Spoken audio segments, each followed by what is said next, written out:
प्रणाम मिथिला के भोजन थाली सीरीज में और एकटा भोजन के थाली लऽ कऽ आबि गेल छी, जाहिमे सबसँ पहिले भात लगा लै छी।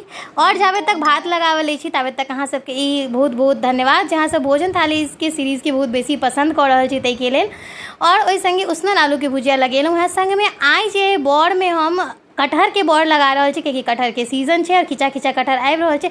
संग में मौसरी के दालि और जे गंधराज नींबू, तई के संगे जे छै से देखियो आप बना रहल छी कटहर के बड़। तो कटहर के बड़ जे छै से बनाबऽ के बहुत ही आसान तरीका छै, कोनो तामझाम नहीं छै। सबसे पहले कटहर के छोट छोट काटि कऽ छील कऽ धो कऽ एकरा उसैन लिअ।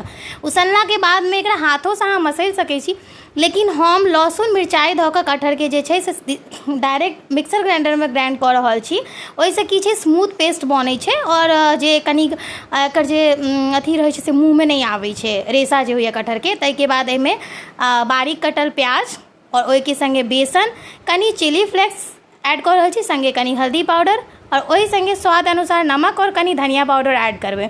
नमक जे छै से कनी हम काला नमक इस्तेमाल कर रहल छी और कनी सेंधा नमक इस्तेमाल कर रहल छी। सबके खूब नीक से मिला लेबै अपना सब।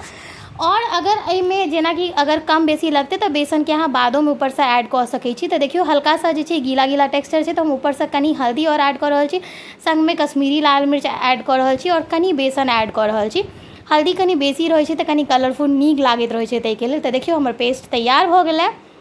और लास्ट वीडियो में अहाँ सब केला के बड़ के पसंद केने रही, वो बहुत सिंपल रहा। आई जे छै से ई जे छै से हम कटहर के बड़ देखा रहल छी। बस एकरा ओकर बाद पातर पातर तरि लेब। जते बड़ के जे ई बना रहल छी पकौड़ा से जते मतलब पातर रहै छै ओते क्रंची बनत, खास्ता बनै छै, हालांकि कनी सॉफ्ट भी नीक लागै छै।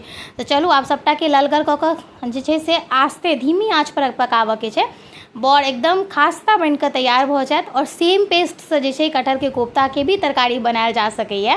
तो फिलहाल तो एखन हम बड़ बना रहल छी। तो देखियो बड़ जे छै मिथिला में बहुत ही ज़्यादा फेमस और प्रचलित है, जे कि अलग अलग चीज़ के बड़ बनायल जाइए। तो एखन तक कटहर के सीजन है तो कटहर के बड़ बनाए बनते छै। अहाँ सब अगर हमर पेज पर नया छी और हमर पेज के एखन तक फॉलो नहीं केने छी तो जरूर फॉलो कऽ लिअ नीक नीक भोजन के थाली आइडियाज़ के लेल। और संग में सुंदर सन के लाइक कमेंट जरूर करब। तो देखियो ललगर कऽ हम तोड़ै छी, हमरा कनी लाल बेसी पसंद है। अहाँ सबके जेहन अथी चाही है लाल या हल्का सा येलोइश चाहिए है तो ओहन अहाँ सब निकालि लेब। और बड़ जे छै से आधा तरने जाब उटेने जाब और बाकी के भी घानी एहिमे ऐड केने जेबै। तो देखियो हम एकरा छानि लै छी और एकरा छानि छानि कऽ जे छै से हम पेपर पर निकालि लै छी। एकटा अहाँ सब आवाज से अंदाज लगा सकै छी जे कतेक कुरकुरा बनल छै से। तो बहुत ही आसान सन के छला। और हम जाइ छी खाना खाय ले। अहाँ सब सुंदर सन के लाइक कमेंट जरूर करू। जय मिथिला, जय मैथिली, बाय।